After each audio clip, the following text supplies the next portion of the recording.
Я хотел бы сегодня проповедовать, продолжить ту мысль, о которой я проповедовал 2 недели назад. И я говорил, да, что, о том, что в добродетели мы находим что? Рассудительность, и потом мы в рассудительности воздерживаемся. А, Вы помните, что добродетельный человек – это человек, который высокого духа, он высоконравственный человек, человек честный, добрый, великодушный. Он любит людей, он любит Бога, он любит людей очень сильно. Двумя словами можно сказать, что этот человек, он это эталон поведения. Давайте мы откроем, почитаем 2 Петра, и в 1 главе мы прочитаем там 5 и начало 6 стиха. Здесь написано: то вы, прилагая, видите, прилагая, то вы, прилагая к всему все, он все старание, это усилие, все старание, покажите вере вашей добродетель, в добродетели рассудительность, в рассудительности воздержание. Мы говорили об этом в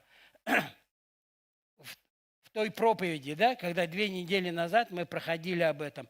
Потому что рассудительность человека, она очень важна. Не просто так мы пришли, но мы должны рассуждать. И наше рассуждение должно быть не человеческой философии, каких-то начитанных книг, но мы должны этим заниматься. Мы должны читать и классику, и все. И я ничего против этого не имею. Я сам читал очень много, потому что у меня образование было 8 классов, и мне один Божий человек просто посоветовал, потому что я стал проповедовать, у меня не хватало словарного запаса, я где-то очень сильно буксовал там, и иногда такие слова говорил, что все собрание падало там со смеху там. Язык заплетык, еще какое-нибудь слово ставлю такое, и все лежат, смеются и говорят: вот Дух Святой пришел. Это не Дух Святой пришел, это просто необразованность пастора, да? И мне Божий человек сказал: Олег, вот у тебя сейчас время очень хорошее, у тебя ни жены, ни детей, ничего нет. Вот рубашка на тебе, там 2 рубашки, 2 брюк. Вот в библиотеку записывайся, и это нулевые года были, 2002 год, когда я поехал пастором в Бердигестях. Вот через 2 года, в 2000 я уверовал, а в 2000 я уже поехал пастором. Представляете, да? Вот там собрания, они там, помнят, они падали там, когда я проповедовал по первости. Вот. И я записался в библиотеку, и я читал всю классику, начал читать. Читал, вот, историю изучал, историю Якутии изучал. Очень интересно. Но чтобы с якутами общаться, нужно знать историю своей республики. Вот. И вот, как я говорю, можно 2 словами. Он говорит: все, прилагая все усердие, все старание. Вот все, покажите, это обеспечьте, значит, переводится с греческого. Вере вашей добродетель. Вот чтобы вера наша, она не была пустой, а чтобы в действительности мы назидались, учились этому. И тогда ты станешь только щедрым человеком, тогда ты станешь великодушным человеком, и тогда ты всю славу Богу отдашь. В этом мире тоже хватает таких людей, но они всю славу забирают к себе. Они не отдают Богу, они не славят из-за этого Бога, они всю славу себе. Пишите обо мне, снимайте меня, возьмите интервью у меня, и они все продвигают за счет себя. И в рассудительности воздержание. Воздержанный христианин – это при любых ситуациях он воздержан, при любых. Он контролирует свои эмоции, свои мысли, свои слова. Этот человек, он держит под контролем. Он контролирует, сколько он не жрет, он кушает, как царь. Знаете? Потому что я вырос в бедной семье, и были случаи, что у нас даже кушать не было. Это 60-е годы. Я родился в начале 60-х годов, когда Гагарин полетел в космос, да, и поэтому мы все хотели быть космонавтами, да, летчиками. Вот. И поэтому, когда, придя к Богу, ты, когда не видел столько обилия пищи, когда столько пищи появилось, ты просто начинаешь жрать. И люди со стороны смотрят. Люди же воспитанные, образованные, они же сразу видят это все. И, ну, они, кто-то понимает, а кто-то этого не понимает. Но мы должны и в этом также совершенствоваться, во всем. И от всякого рода зла. И мы должны не стремиться бегать за всеми, там, знаете, гонка вооружений началась. У тебя какой телефон? А у меня там iPhone 10. Ой, какой старый. У меня 17-й уже, гонка вооружений. А у тебя какой компьютер? И у нас, знаете, вот эта гонка начинается. А у тебя какая машина? Он, да ты что, на Toyota Wish ездишь? У меня Land Cruiser. Знаешь, и гонка такая, вооружение идет. И люди соревнуются в этом и хвалятся этим. И я сегодня бы вот хотел бы проповедовать воздержание и терпение. Очень важная тема, актуальная тема. Мы настолько иногда нетерпеливы. Это такой век, все быстро приготовить, быстро позвонить, быстро. Я помню, когда мы раньше писали, когда я в Ленинград уехал и там учился, и мы писали письма там, да. Я маме писал, мама мне там, и эти письма ты сидел, часами писал. А если у тебя любимый человек есть, это вообще, это такие письма, вот, ну, они просто, ну, касались твоего сердца настолько сильно, потому что это все было вживую.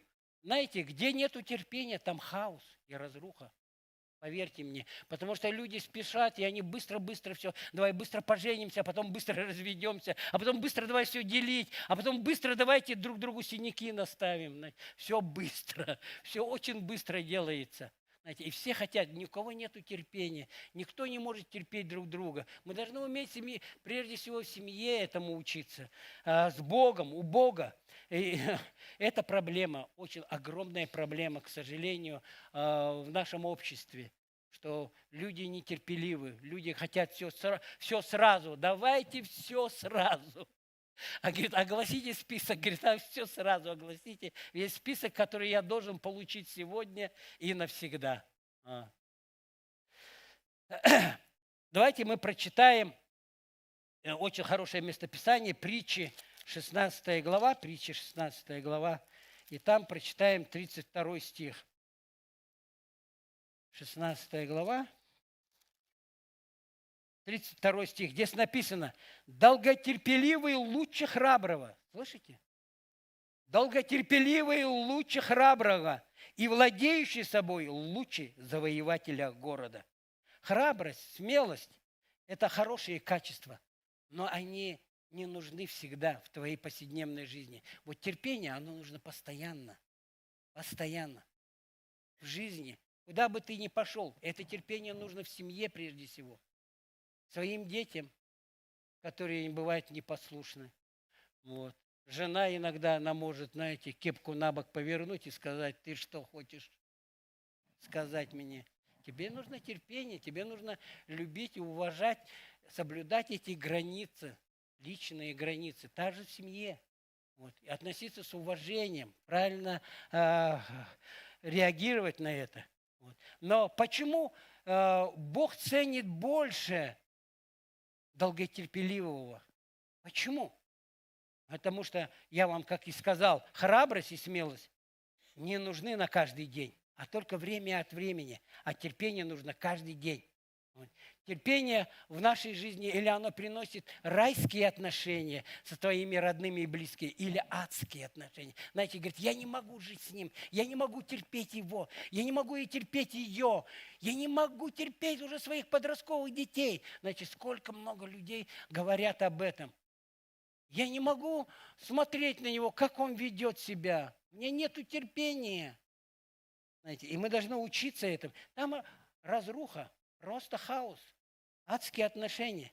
Вот. Это может быть плохие отношения на работе, когда начальник груб с тобой, знаете, также, когда приходят тоже люди консультируются, мой начальник такой, сякой, и он так поступил, он так грубо сказал, и он вот так ответил мне, хотя я старалась там. Знаете, и нету терпения, ее бросила там, и все, уволилась, ушла с хорошей работы. Зачем? Зачем? Тебе должно быть терпение. Он начальник, он мирской, он может быть грубым. Он не напрасно носит меч, написано римлянам, да, чтобы иногда тебя наказать, ленивого или, извините, много хотящего там зарплаты вы требуешь там.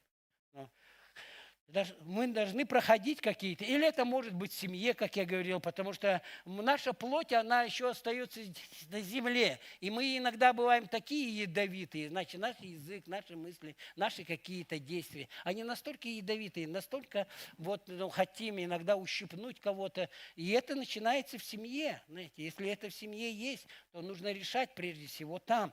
Вот это решать. Чтобы решать, что у меня неуправляемые подростки. Но почему так? У меня, слава Богу, управляемые подростки. Слава Богу. Они настолько управляемые, они иногда нами могут управлять, обличать.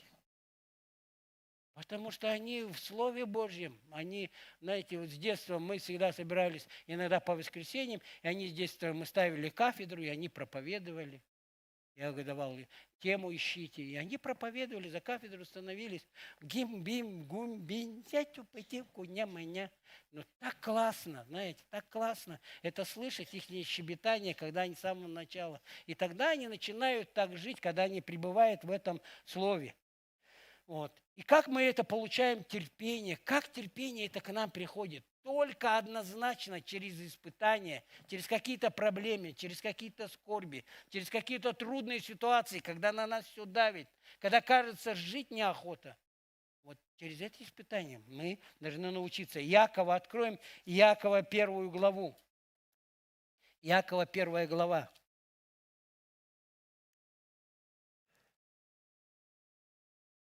Иакова 1 глава. Вы нормально у вас входит, нормально это? А то в прошлый раз, когда я проповедовал, многие говорят, очень тяжелая проповедь, что-то не вошла там. И что-то я говорю, так тяжело, вы, Олег Иванович, так легко проповедуете, а тут так тяжело прямо проповедовали. А это... Давайте прочитаем. Первое соборное послание апостола Иакова. Прочитаем с 1 главы, 3-4 стих. «Зная, что испытание вашей веры, вера, она постоянно испытывается наша. Вот. Зная, что испытание вашей веры производит что? Что производит? Терпение. Вот, только через испытание вы будете проверены, насколько вы терпеливый или долго терпеливый, или вы нетерпеливый вообще человек. Вот я сам по себе таким человеком был. Сейчас, слава Богу, наверное, на полпути где-то прошел. Нетерпеливый я был. Все быстро, сразу. Все, если не хватает, давай. Нахрапа не взял, то деньгами там купил, там, которые легкие пришли и легко также ушли. Все быстро и все по-быстрому. И здесь написано, 4 стих. Терпение же должно иметь совершенное действие. Слышите, совершенное действие. Совершенное действие, чтобы вы были совершенны во всей полноте, без всякого недостатка. Испытания, только через испытания мы становимся зрелыми христианами. Только через испытания. Слышите, дорогие мои однополчане, только через испытания. Мы становимся зрелыми людьми. Знаете, мы не такие как харизматы, халявчики, такие ходим, потанцевали здесь, помолились, что-то быстро получили, убежали, прибежали. Знаете, это харизматы в основном халявщики, как говорят, да?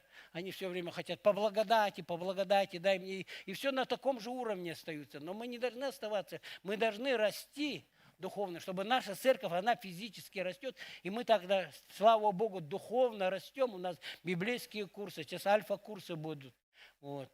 Будем работать с новообращенными обязательно, потому что церковь будет расти, и нам нужно, чтобы и были служителя, чтобы поднимались. Совершенное действие – это, то есть дотерпеть до ожидаемого результата. Вот это, дотерпеть до ожидаемого результата. Вот для этого требуется что? Долготерпение. Любовь. Знаете, источник терпения – это любовь. Любовь. Источник терпения – это любовь. Вот, давайте откроем 1 Коринфянам, 13 главу. 1 Коринфянам, 13 глава, и откроем. Здесь написано, и читаем с 4 стиха. Любовь долго терпит. Первое поставлено. Слышите? Любовь, она все и милосердствует, и переносит, и вынослива, и все, и вся подобное, и милосердствует. Но первое стоит: любовь долго терпит. Долго терпит. Первое поставлено. Не зря оно поставлено первым. Любовь долго терпит. Потому что это источник всего. И там дальше мы читаем: милосердствует, любовь не завидует, любовь не превозносится, не гордится, не бесчинствует, не ищет своего, не раздражается, не мыслит зла, не радуется неправде, а сорадуется истине. Все покрывает, всему верит, всего надеется, все переносит. Она выносливая любовь. Настолько вы когда-нибудь могли бы: я не могу терпеть. Да как ты не можешь? Это же твой роднуленька, твой сладенький, твой хорошенький. Как ты не можешь терпеть? Я не понимаю, а что ты думала до этого? Откуда у тебя рассудительность была? Ты не видела, что он человек не щедрый, или он человек нерассудительный, или он человек невеликодушный, или он недобрый человек? Ну, вот такой милашка. Ну и что милашку? У милашки еще внутри могут быть какашки.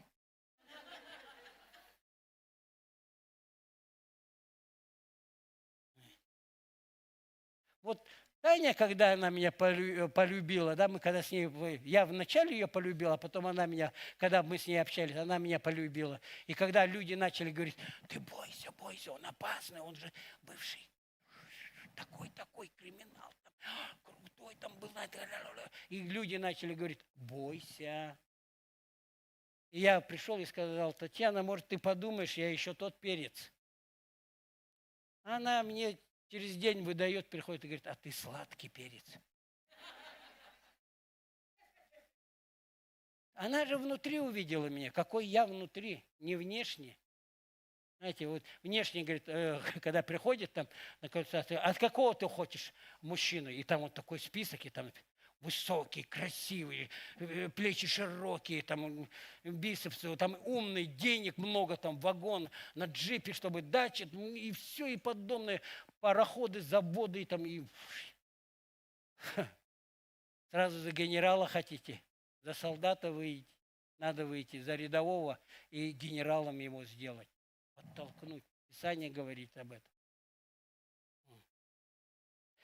Аминь. Давайте мы посмотрим видеоролик. Там готов, да? Видеоролик посмотрим. Очень хороший. Свет можно потушить, да?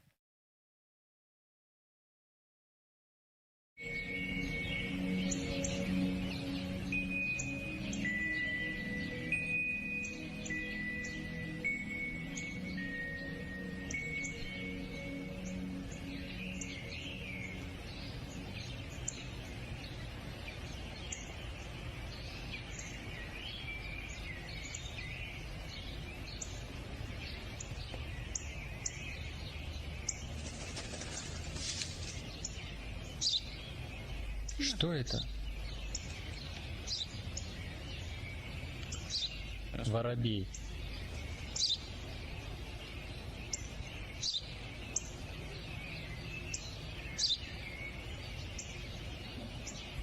Что это? Отец, я же только что сказал, воробей.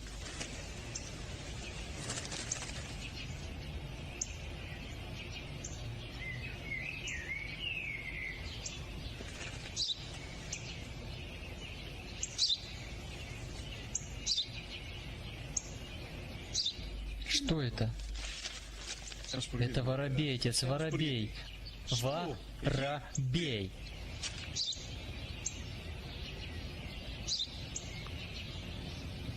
Что это? Почему ты все время спрашиваешь? Сколько я тебе могу говорить, что это воробей? Как ты не можешь это запомнить? Ты куда?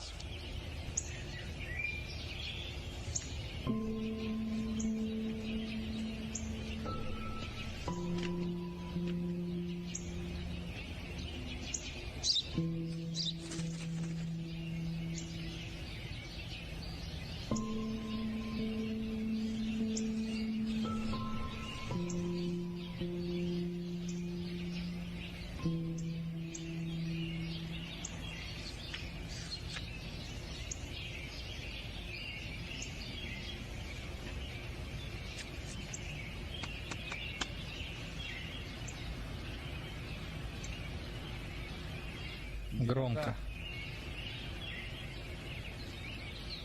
Сегодня я со своим маленьким 3-летним сыном гулял в парке, и перед нами сел воробей. Мой сын спросил меня 21 раз, что это? И я ответил 21 раз, что это воробей. Я обнимал его каждый раз, а он спрашивал меня снова и снова. И я вовсе не сердился на своего маленького любимого мальчика.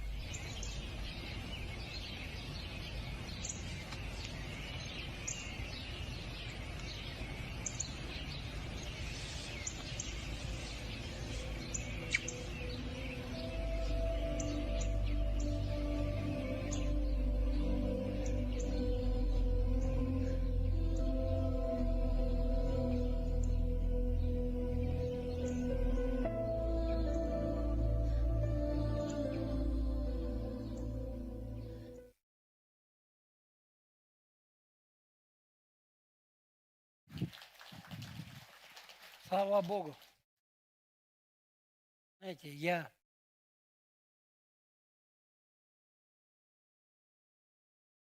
когда в Москве учился, то бывало иногда так тяжело, и просто ты приходил в парк, и там приходишь в парк, сидишь, просто смотришь на эту красоту, на небо, там, на деревья, там, чистый воздух, и просто ты размышляешь, думаешь.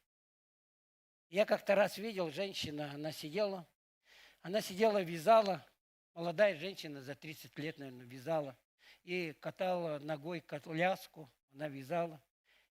Также я видел, что 2 детей ее бегают там, она что-то с ними разговаривала, они кричали там что-то. Вот. Потом они что-то падали, она что-то там контролировала, они подбегали, задавали вопросы. И каждый раз, когда задавали вопросы, она их обнимала, целовала, говорила им слова какие-то добрые. Она протирала, давала им что-то покушать. Она салфеткой протирала им руки, ротик им протирала. Я сказал, я хочу такую жену. Какая она хорошая мама. Потому что у меня не было такой мамы. Какая она хорошая мама. Сколько она любви дает, сколько у нее терпения, долготерпения. Все она это делает с такой любовью. Но я видел другие вещи, как и в метро женщина, она трясла своего ребенка, он там что-то хотел, и она его трясла и орала, и проклинала его. Откуда у тебя это все растет? Откуда это ты все требуешь? И вот так трясла. Слава Богу, там была одна бабушка, она сказала, женщины, прекратите травмировать ребенка. Она его так трясла, она его так просто. Слава Богу, еще большинство матерей, русских, якутских и много национальных в России мам, они, слава Богу, за них. Я благодарен моей жене Татьяне. Она такая. Всегда своим детям так относилась. Она, может, больше вложила, что-то естественного такого в ней дала любви, прикасаясь к ним. Я больше духовного, может, давал им. Но я где-то все равно был не сдержанным. Она всегда держала свою планку. Настолько. И мне Бог всегда говорил, учись у этой женщины. Какая она высокого духа человек. Сколько у нее долготерпения, сколько у нее любви. Не только к ним, и к тебе.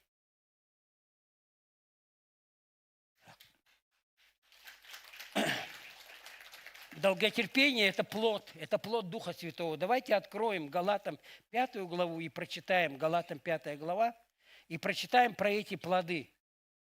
Галатам 5 глава, 22 и 23 стих. Плод же Духа – любовь. Вот первое стоит любовь. Плод же Духа – любовь, радость, мир, долготерпение, благость, милосердие, вера, кротость, воздержание. На таковых нет закона, потому что это внутри нас. Это наш характер, это наш стержень. Вот это прежде всего в нашей жизни должно быть. А не дары, не таланты где-то, а характер должен. В трудных ситуациях это будет тебя держать. Плоды Духа, насколько ты будешь их взращивать, эти плоды, потому что с этим нужно работать. Сад, если у тебя есть огород, если ты не работаешь, то у тебя все будет запустение. Но это прежде всего внутренний сад Божий. Он должен Эдем здесь быть. Эдем в твоей голове, в твоем сердце. Ты должен это работать, окучивать это, окучивать, поливать это, молитвой поливать, окучивать, заботиться, чтобы эти плоды взращивались, читать Слово Божье, находиться в Слове Божьем, слушать проповеди, правильное направление, ходить на домашние группы, иметь общение с братьями, с сестрами. Ты взращиваешь, потому что железо острит. Никак ты не будешь заострен, если ты один будешь сидеть дома. Ты будешь заострен только тогда, когда ты будешь иметь общение с братьями, с сестрами, со своими родными, близкими, когда ты будешь уделять на это время. Время очень важно. Очень важно. Давайте порассуждаем, почитаем. Вот здесь любовь. Плод же Духа – любовь. Любовь, она выносливая. Она все переносит. Если есть Божья любовь, Он все переносил на кресте. Он позор, стыд. Он все на кресте испытал. Плевки, избиение, которое убило Его. И дальше читаем вот это. Радость, мир, долготерпение, благость, милосердие, вера, вот, милосердие, да? Вот, знаете, очень легко переносить, когда у тебя внутри это есть. Вот это внутри, когда есть плоды, они, когда ты работаешь над ним, когда этот характер у тебя есть, тогда тебе очень легко переносить, намного легче переносить испытания. Вот почему верующие люди во время войны, во время гонений, во время трудностей, они переносили намного легче трудности, испытания, давление. Они переносили лучше, потому что они знали свой источник. И вера, которая действующая любовью, вера, она действует. Вера, она не просто так, я просто верю. Нет, она, вера без дел мертва. Вера действующая, но с любовью. Все делать с любовью. И кротость, и воздержание, они также работают на долготерпение. Давайте мы рассмотрим, почему нам необходимо терпение. Первое, терпение что? Терпение необходимо для спасения. Очень необходимо. Луки 21 главу откроем. Луки 21 глава. Луки 21 глава. Да, мы благодатью спасены через веру. Благодатью спасены через веру. Но знаете, если нет терпения, это все может остановиться. Все может остановиться. Знаете, сколько людей на обочине? Алан говорил, вдруг видишь, один пробежал, другой, третий, все духовно растут, а ты где-то позади, как эта черепашка, ползешь где-то потихонечку, помаленьку. Кто-то раз, и потом идешь через некоторое время, смотришь, там один в канаве лежит, там другой в канаве лежит. Вот. И здесь написано, Луки 21 глава, 19 стих, терпением вашим спасайте души ваши. Терпением вашим. Он знает, что мы вначале пришли к Богу, и мы катаемся, как сыр в масле. Мы катаемся все в розовые очки, и мы просто видим, и этот мир другой, всем хотим рассказывать, бежим, радуемся, и вдруг мы видим несовершенство людей, да еще в церкви. Один не так посмотрел, не так сказал, не так подал. И вдруг ты понимаешь, о Господи, и вот старайтесь, да, здесь написано, терпением вашим спасайте души ваши. Терпением. Вот. И многие они уходят, потому что не начало венчает, а конец. Экклезиаста вот откроем, Экклезиаста 7 главу. Экклезиаста 7 глава очень хорошо сказано. Хорошая книга. Экклезиаста 7 глава и 8 стих прочитаем. 8 стих. Конец дела лучше начала его. Слышите? Конец дела. Как ты добежишь до этого? Не начало, как ты начнешь. Начало ты как черепашка можешь начать. Но конец венчает. Да? Вот конец дела лучше начала. Терпеливый лучше высокомерного. Нам не позиция нужна, нам нужна позиция слуги. не позиции, чтобы занимать какую-то позицию должностную и там как-то командовать оттуда, управлять. Мы должны быть слугами, прежде всего семье, своим родным и близким. Вот. И поэтому нам нужно взращивать терпение, нам нужно претерпевать, как Матвея, откроем 24 главу. Матвея 24 глава, и там прочитаем с 11 по 13 стих. С 11 по 13. Здесь написано: «И многие лжепророки восстанут, и прельстят многих, и по причине умножения беззакония во многих охладеет любовь. Претерпевший же до конца спасется». Знаете, сейчас в интернете сколько много пророков сидят, сколько много учений.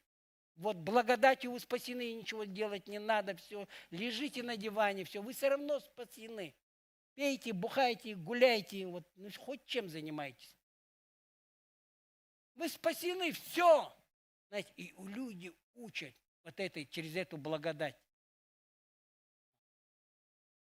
Вот маленько, чуть-чуть с курса забьешься, и все. И потом он уведет так. Вот как ты направляешься, как самолет, он летит. И там передают: внимание, внимание, вы на 1 градус сбились. Это 1 градус. Потом через месяц 2 градуса, 3, 4. И потом, через некоторое время, ты в канаве окажешься. Ты окажешься не там, где ты должен быть. Тебя просто унесет куда-то в другую сторону. Претерпевший, видишь, здесь написано также. Мы прочитали, да? Претерпевший же до конца спасется. Второе. Терпение необходимо для преодоления трудностей. В Якова опять вернемся. Якова 1 главу. Якова 1 глава. И 12 стих прочитаем здесь. «Блажен человек, который переносит искушение, потому что, быв испытан, он получит венец жизни, который обещал Господь любящим его». Трудности, испытания, когда приходят в нашу жизнь, нужно радоваться. Дорогие мои, нужно радоваться. Эти испытания, они укрепят нас, закалят нас. Знаете, закалят нас. Как золото нас выведут через этот огонь. Вот. Потому что терпение и труд все перетрут, написано. Все. Все перетрут. Однозначно. Римлянам откроем. Нужно уметь дисциплинировать себя. Римлянам 5 главу откроем. И 4 очень хороший стих. Очень. 5 глава, 4 стих. От терпения опытность. Слышите, опытность, откуда у нас духовная природа? Это не житейская опытность, есть житейская мудрость, есть мудрость от Бога. Нужно уметь различать, нужно уметь разделить это. Есть опытность в этом миру, когда человек имеет опытность, у него есть по сварке, по ремонту машины, там еще что-то. Но есть опытность духовная, которая она приходит только через терпение. От терпения опытность. Только от терпения ты становишься опытным. У тебя опытность не появится так просто. Тебе нужно проходить эти, а от опытности уже надежда. Непоколебимая надежда. Третье. Для чего нужно терпение? Для построения здоровых отношений. Очень важно. Притчи откроем 15 главу. Притчи 15 глава. Притчи 15 глава. Откроем. 15 глава. И будем читать 18 стих.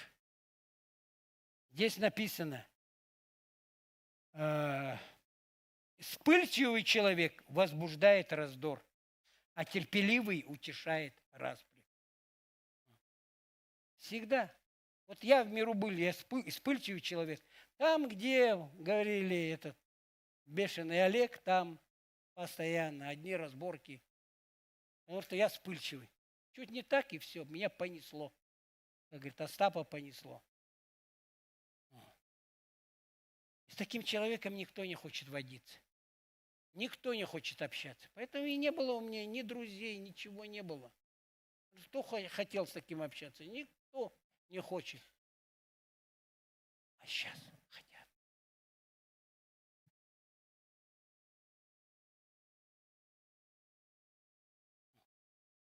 Прочитаем Ефесянам 4 главу.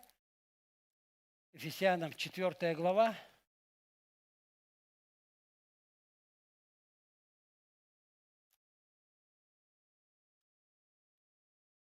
И с 1 по 3 стих здесь написано: «Итак, я, узник Господи, умоляю вас поступать достойно звания, в которое вы призваны, со всяким смиренномудростью, кротостью и долготерпением, снисходя друг к другу любовью, стараясь сохранять единство Духа в союзе мира». Вот здесь, в церкви, мы должны, это обращение в церкви к нам, как братьям и сестрам. Апостол Павел, он как никто другой знал все церквях, как что происходило в церквях, в Колоссах, в Коринфянам, там, Ефесянам, Галатам. Он все знал, и поэтому он писал послания им конкретно. И он, зная об этом, он писал об этом и говорит: я вас умоляю, поступайте достойно, достойно.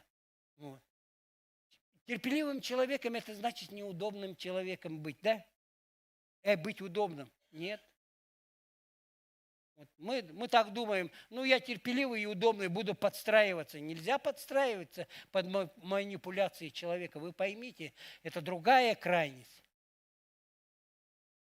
Ты не должен все подряд терпеть. Я не говорю об этом. Все подряд не надо терпеть. Ты должен быть настроен, что иногда тебе унизят за Слово Божье, потому что Писание сказано: гонение будет за Слово Божье, за Иисуса будут гонения. И прежде всего от твоих родных и близких, которые скажут: ты в секту попал, тебе надо оттуда убегать. И мы не должны под человеческую плоть подстраиваться, да, под его какие-то сценарии, под его, я так хочу. У нас в церкви есть, под его манипуляцию, у нас в церкви есть, слава Богу, видение церкви. Мы должны подстраиваться. Бог дал это пастору, дал команде Божьей, и мы должны подстраиваться под Слово Божье. Не под человека также, под Слово Божье. Это в церкви должно быть. В служении также мы должны быть, если ты хочешь быть большим, стань слугою, стань меньшим. Мы должны быть слугами в служении. Всегда это наше, потому что написано: служите тем даром, который вы получили. У каждого дано тот дар, который Бог дал, и служите друг другу этим даром, чтобы строить церковь, чтобы мы были добрыми домостроителями и отношения в семье. Потому что ясно, четко написано: глава Бог, потом муж, потом жена. Любите ваших жен. Слышите? Любите, а не лупите. А то некоторые читают: любите. Любите, а не любите. Ограду эту стройте в семье Божьей. Детей не раздражайте. Дети должны, жена должна уважать мужа. Знаете. Потому что ты, как муж, состоишься только тогда, когда жена будет уважать. А когда жена будет пилить, то муж и не состоится как глава. Также дети должны почитать своих родителей, а мы не раздражать их. 4. Чтобы получить обещанное. Нам нужно получить обещанное. Евреям 10 глава. Евреям 10 глава. И прочитаем 35 и 36 стих. Итак, не оставляйте, он говорит, не оставляйте упования вашего, которому предстоит великое воздаяние. Упование, уверенность в том, что Бог любит меня, что я доверяюсь Ему на 100%. 36 стих. Терпение нужно вам, чтобы исполнить волю Божью, получить обещанное. Терпение нужно нам. У нас терпения не хватает. Все быстрее, как я говорил в этом веке, быстрее. Дай мне мое. Все быстро получить. Но так не получается. Вот примеры из жизни, если взять, из библейских. Авраам и Сара сколько своего сына ждали? 25 лет они ждали сына, обещанного Богом. 25 лет. Ждали. Иисус Навин ввел израильский народ в обетованную землю. Через сколько лет? Через 40 лет. Он ждал это обещанное. Царь Давид на престол сел только через 10 или 15 лет, там историки, они по-разному говорят богословы. От 10 до 15 лет он шел через испытания. Давид, который прошел испытания. Мы даже вот, столечко не прошли. Но кто-то, может, прошел, я-то не знаю. Каждый проходит свое, кому дано. Сколько пройти. Вот. Через долгие годы испытаний Давид сел на престол. Хотя он бы сказал, а если бы завтра вам сказали, ты станешь здесь генеральным директором «Газпрома», ты, наверное, бы сразу туда побежал.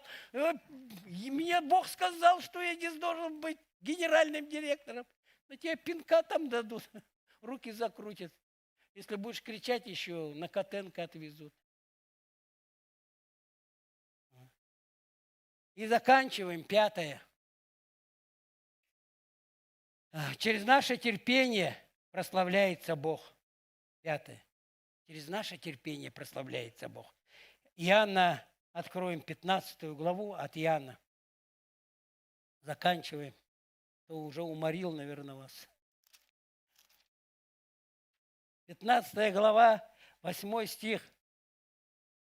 Тем прославится Отец мой, если вы принесете много плода и будете моими учениками. Много плода. Он говорит об этом. Ты много плода только сможешь принести тогда, когда ты будешь работать с этим, со своим характером, своим сердцем, со своим мышлением. Чтобы мои мысли скакуны, они и скакали тогда. Но они упорядочились. Твои мысли, они упорядочились. Когда приходят твои мысли, и тогда ты быстро не говоришь, потому что ты рассудительный человек. Потому что ты человек, высоконравственный человек, высокого духа ты человек. Потому что ты добрый человек. Потому что ты милосердный человек. У тебя эти добродетели есть, и ты рассуждаешь от Слова Божьего, не от себя, а от Слова Божьего, которое дано тебе. У тебя есть рассудительность и мудрость от Бога. И тогда ты воздержан, тогда ты рассуждаешь, ты быстро не говоришь, нетерпеливый, ты не вспыльчивый как, но ты рассуждаешь, и тогда ты отвечаешь. И эти слова, они просто человека, знаешь. Я как-то раз приехал в один город, там проповедовал, и потом мне говорит, поедешь, Олег, в репцентр? Я после дороги такой весь убитый. Хорошо, что у меня было вот это, я понимал это. Хорошо, что я сказал нет. Я рассудительный. Он говорит, как? Я говорю, мне нужно поспать. Мне нужно покушать. А вы меня сразу на служение, а потом сразу туда. Мы должны быть рассудительными, не все на себя брать. Мы иногда хотим все. Я здесь, кто на мясокомбинате, я, кто на цементный завод, я. И вот мы все хотим делать, но иногда не нужно брать на себя. Мы должны быть рассудительными, мудрыми. Да, мы хотим делать, и мы должны делать. Если у тебя есть силы, у тебя есть молодость, у тебя есть проворливость, делай это. Никто тебе против не скажет. Плодоносная жизнь – это подготовка в вечности к райским отношениям. И мы должны здесь строить. Вот здесь начинать строить эти райские отношения. Мы здесь должны строить этот Эдемский сад. Внутри себя, прежде себе, Эдемский сад. В своем мышлении, в своих поступках, в своих действиях. Тогда ты начинаешь, когда твои мысли, они упорядочены, тогда ты рассудительный, и тогда ты говоришь правильные слова. Как я им сказал. И они мне сразу же в репцентре, да, Олег, и сразу все стало на свои места. И я отдохнул, и все, и я служил. И это было прекрасное, чудесное служение. Почему? Потому что я был отдохнувший. Если бы я поехал там, а вдруг бы я упал. Знаете, люди падают же. Слышали? За кафедрой умирают прямо. Кроме шуток говорю. Да? Бог забирает. Потому что мы должны быть рассудительными, мы должны быть людьми Божьими, высокого духа. И тогда у нас есть эти райские отношения. И тогда, когда у тебя правильные мысли, правильные слова, тогда у тебя правильные действия. А мы что делаем? Мы сразу действовать начинаем, даже не подумав. Иногда нужно, понимаете, в экстремальных ситуациях иногда бывает такое. Думать не надо, что-то сделать. Я верю, что это Бог ведет, дает такую интуицию людям, многим людям, дает такую Бывает, но это за редкими исключениями. Бывают такие ситуации. Давайте мы встанем, помолимся, продолжим